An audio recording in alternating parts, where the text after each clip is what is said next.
बिस्मिल्लाहिर्रहमानिर्रहीम। अस्सलाम वालेकुम क्लास 9। उम्मीद आप सब खैरियत से होंगे। आज हम लोग 9th क्लास की मैथ की एक्सरसाइज 1.6 के क्वेश्चन नंबर 1 के पार्ट 8 को सोल्व करेंगे। फर्स्ट जो 7 पार्ट है उनका लिंक डिस्क्रिप्शन में मौजूद है, आप लोग वहां से देख सकते हैं। पार्ट 8 को भी हम लोग दोनों मेथड्स, दी इन मैट्रिक्स इनवर्जन मेथड और दी क्रैमर रूल की मदद से सोल्व करेंगे। तो चलिए अब हम लोग अपने क्वेश्चन की जानिब चलते हैं। इस क्वेश्चन को सबसे पहले हम लोग दी मैट्रिक्स इनवर्जन मेथड की मदद से सॉल्व करेंगे। इनवर्जन मेथड में सबसे पहले जो हम लोगों ने बनाना होता है, ये फॉर्मूला होता है जो एक्स वाई की वैल्यूज फाइंड आउट करने का होता है, यानी X is equal to A inverse into B. अब ये जो इक्वेशंस हैं इनको हम लोग मैट्रिक्स फॉर्म में लिखेंगे, इन दी मैट्रिक्स फॉर्म। और सबसे पहले हम लोग क्या करेंगे, जो फर्स्ट मैट्रिक्स लिखेंगे वो होगा एक्स और वाई जो वेरिएबल्स होते हैं उनके साथ जो कोफिशिएंट होते हैं। यानी एक्स के साथ कोफिशिएंट कौन सा है 3, वाई के साथ यहाँ पर 4y है, वाई के साथ कोफिशिएंट कौन सा है -4, उसके बाद एक्स के साथ कोफिशिएंट है 1 और यहाँ पर वाई के साथ कोफिशिएंट है 2। और फिर सेकंड मैट्रिक्स हम लिखते हैं वो वेरिएबल्स का होता है। वेरिएबल्स हमारे पास कौन से है, 2 वेरिएबल्स एक्स एंड वाई। और इक्वल की इस साइड पे हम जो मैट्रिक्स लिखते हैं वो होते हैं कांस्टेंट वैल्यूज का, और कांस्टेंट वैल्यूज हमारे पास है 4 और 8। अब हम लोग लेट करेंगे कि ये जो कोफिशिएंट का मैट्रिक्स है वो ए की इक्वल है, ए इज इक्वल टू 3, -4, 1 एंड 2। जो वेरिएबल का मैट्रिक्स है उसे एक्स की इक्वल लेट कर लेंगे, और जो कांस्टेंट वैल्यूज का मैट्रिक्स है उसे हम लोग बी की इक्वल लेट कर लेंगे। तो ए और ये मल्टीप्लाई हो रहे हैं, A x is equal to B. X की वैल्यू फाइंड आउट करनी ना हम लोगों ने, एक्स किसकी इक्वल है, एक्स वाई की, और इसकी वैल्यू हम लोगों ने फाइंड आउट करनी है। ये इस साइड पे रहेगा, लेकिन बी जो है, ए जो है वो बी पे डिवाइड हो जाएगा। तो X is equal to A inverse into B. जब ये ऊपर जाएगा तो इनवर्स में कन्वर्ट हो जाएगा। अब ये फॉर्मूला क्रिएट हो गया। अब x की वैल्यू भी हमारे पास मौजूद है, x y, और b की वैल्यू भी मौजूद है 4 और 8, बट हमारे पास a इनवर्स मौजूद नहीं है। तो इस मेथड में हम लोगों ने a इनवर्स फाइंड आउट करना होता है। इनवर्स कैसे फाइंड आउट करते हैं, अर्जाइंट ऑफ a को डिवाइड करते होते हैं a के डिटर्मिनेंट पर। तो सबसे पहले हम लोग a का डिटर्मिनेंट लेंगे, स्ट्रेट बार। a की वैल्यूज क्या हमारे पास 3, -4, 1 एंड 2। क्या करेंगे, क्रॉस मल्टीप्लीकेशन करेंगे ना, यानी 3 मल्टीप्लाई बाय 2, मिड में नेगेटिव साइन, और फिर 1 मल्टीप्लाई बाय -4।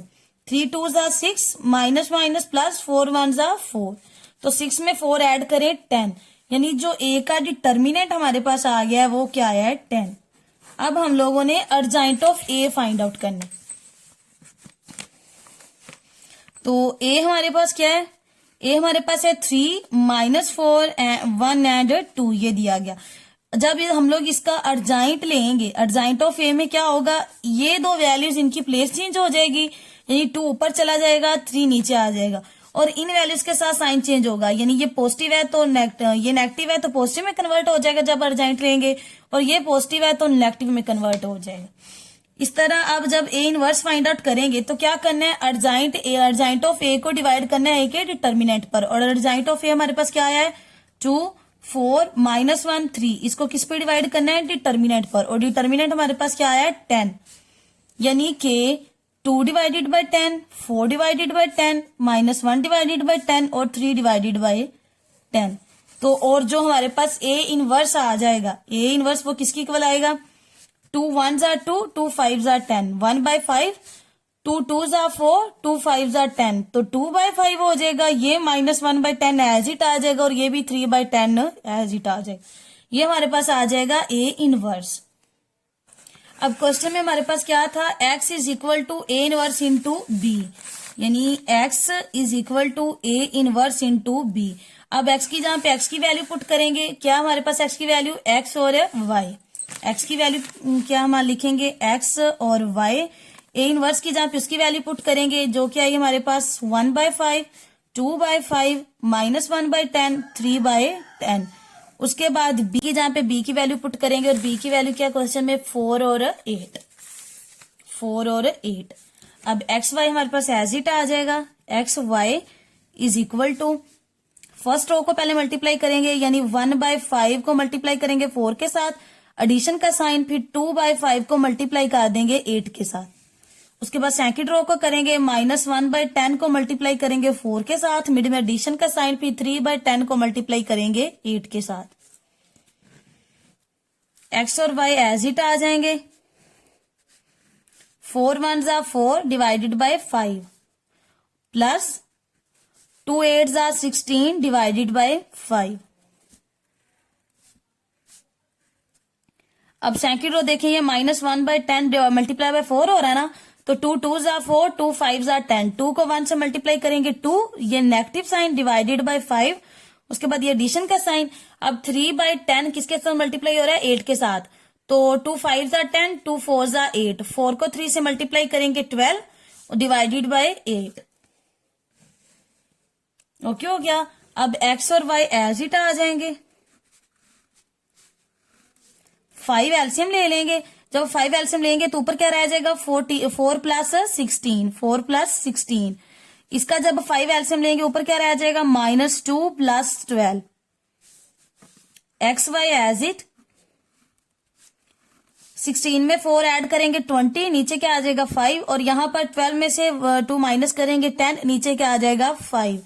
तो 5 1 जा 5, 5 4 जा 20, 5 1 जा 5, 5 2 जा 10, तो ऊपर क्या रह जाएगा हमारे पास 4, और यहां पर क्या रह जाएगा 2, यानी x is equal to 4 and y is equal to 2। और x और y का जो सोल्यूशन सेट आया वो हमारे पास क्या आ गया है, 4 एंड 2। अब हम लोग इस क्वेश्चन को सेकंड मेथड जी क्रैमर रूल की मदद से सॉल्व करते हैं। क्रैमर रूल में x की वैल्यू फाइंड आउट करने के लिए हमें चाहिए होता है ए एक्स का डिटर्मिनेंट डिवाइडेड बाय ए का डिटर्मिनेंट, और y के लिए क्या चाहिए होता है, A y determinant divided by A determinant. तो इस इक्वेशन से हम लोग फर्स्ट मैट्रिक्स जो लिखेंगे वो होगा ए, सेकंड मैट्रिक्स हम लोग लिखेंगे ए एक्स, और थर्ड मैट्रिक्स जो हम लोग लिखेंगे वो लिखेंगे ए वाई मैट्रिक्स। तो ए मैट्रिक्स कौन सा लिखते हैं, जो एक्स और वाई वेरिएबल्स के साथ कोफिशिएंट होते हैं। यहाँ पर कोफिशिएंट क्या है 3, यहाँ पर क्या है -4, यहाँ पे है 1, और यहाँ पे क्या है 2। ये हो जाएगा हमारे पास ए मैट्रिक्स। और ए एक्स मैट्रिक्स लिखते हैं, पहले कांस्टेंट वैल्यूज लिखते हैं उसकी, ये वाली 4 और 8, उसके बाद वाई वेरिएबल्स के साथ जो कोफिशिएंट होते हैं, और यहाँ पर कौन से है -4 एंड 2। वाई मैट्रिक्स में क्या लिखते होते हैं, पहले एक्स वेरिएबल्स के साथ जो कोफिशिएंट होते हैं वो लिखते हैं। यहाँ पे कोफिशिएंट क्या है 3, और यहाँ पर कोफिशिएंट क्या है 1 है, तो 1, और फिर कांस्टेंट वैल्यूज लिखते हैं। कांस्टेंट वैल्यूज हमारे पास क्या है 4 एंड 8। ये हम लोगों ने 3 मैट्रिक्स लिख ली हैं। अब क्या करना है, इन तीनों मैट्रिक्स का हम लोगों ने डिटर्मिनेंट लेना है। तो यहां पर हम लोग पहले ए का डिटर्मिनेंट लेते हैं, स्ट्रेट बार। ए हमारे पास क्या है 3, -4, 1 एंड 2, क्या करेंगे क्रॉस मल्टीप्लीकेशन करेंगे, यानी 3 मल्टीप्लाई बाय 2, मिड में नेगेटिव साइन, फिर 1 मल्टीप्लाई बाय -4, 3 2 जा 6, माइनस माइनस प्लस 4 1 जा 4, तो 6 में जब 4 ऐड करेंगे तो डिटर्मिनेंट क्या आ जाएगा हमारे पास, ए का 10। अब हम लोग ए एक्स का डिटर्मिनेंट लेंगे। A x determinant is equal to straight bar. A x हमारे पास क्या है, ए एक्स हमारे पास है 4 -4, 4 -4, 8 एंड 2, तो क्रॉस मल्टीप्लीकेशन करेंगे इसकी, यानी 4 मल्टीप्लाई बाय 2, मिड में नेगेटिव साइन, फिर 8 मल्टीप्लाई बाय -4, 4 2 जा 8, माइनस माइनस प्लस, 8 को 4 से मल्टीप्लाई करेंगे 32, 32 में 8 ऐड करेंगे क्या आ जाएगा 40, यानी जो ए एक्स का डिटर्मिनेंट है वो हमारे पास क्या आ गया है 40। अब हम लोगों को क्या चाहिए, ए वाई का डिटर्मिनेंट चाहिए। ए वाई का हम डिटर्मिनेंट लेंगे, स्ट्रेट बार, वाई की वैल्यू हमारे पास क्या है 3 4 1 एंड 8, क्या करेंगे क्रॉस मल्टीप्लीकेशन करेंगे, यानी 3 मल्टीप्लाई बाय 8, मिड में नेगेटिव साइन, 1 मल्टीप्लाई बाय 4, और 8 को मल्टीप्लाई करें 3, क्या आ जाएगा 24, और ये -4 1 जा 4, तो 24 में से 4 माइनस करेंगे तो 20, यानी ए वाई का जो डिटर्मिनेंट है वो हमारे पास क्या आ गया है 20। अब जो वैल्यूज हमारे पास फॉर्मूला था वो क्या था, एक्स की वैल्यू फाइंड आउट कैसे करते हैं, A x determinant divided by A determinant, और y के लिए था A y determinant divided by A determinant. तो ए एक्स की जहां पे इसकी वैल्यू पुट करें, ए एक्स हमारे पास क्या है 40, 40 को किस पे डिवाइड करना है 10 पे, 40 डिवाइडेड बाय 10, 40 डिवाइडेड बाय 10, तो x इज इक्वल टू 10 1 जा 10 और 10 4 जा 40, तो क्या आ जाएगा x की वैल्यू हमारे पास 4। y is equal to A Y का डिटर्मिनेंट हमारे पास क्या है 20, और a का डिटर्मिनेंट हमारे पास क्या है 10, तो 10 1 जा 10, 10 2 जा 20, तो y किसकी कल आ गया 2 के, यानी x is equal to 4 and y is equal to 2। X और वाई का जो सोल्यूशन सेट हमारे पास आ गया है वो क्या आया है, 4 and 2। उम्मीद है आपको इस क्वेश्चन के तमाम पॉइंट्स की समझ आई होगी। अगर आपको किसी भी पॉइंट की समझ नहीं आई तो आप मुझसे कमेंट सेक्शन में पूछ सकते हैं। Thank you, Allah Hafiz.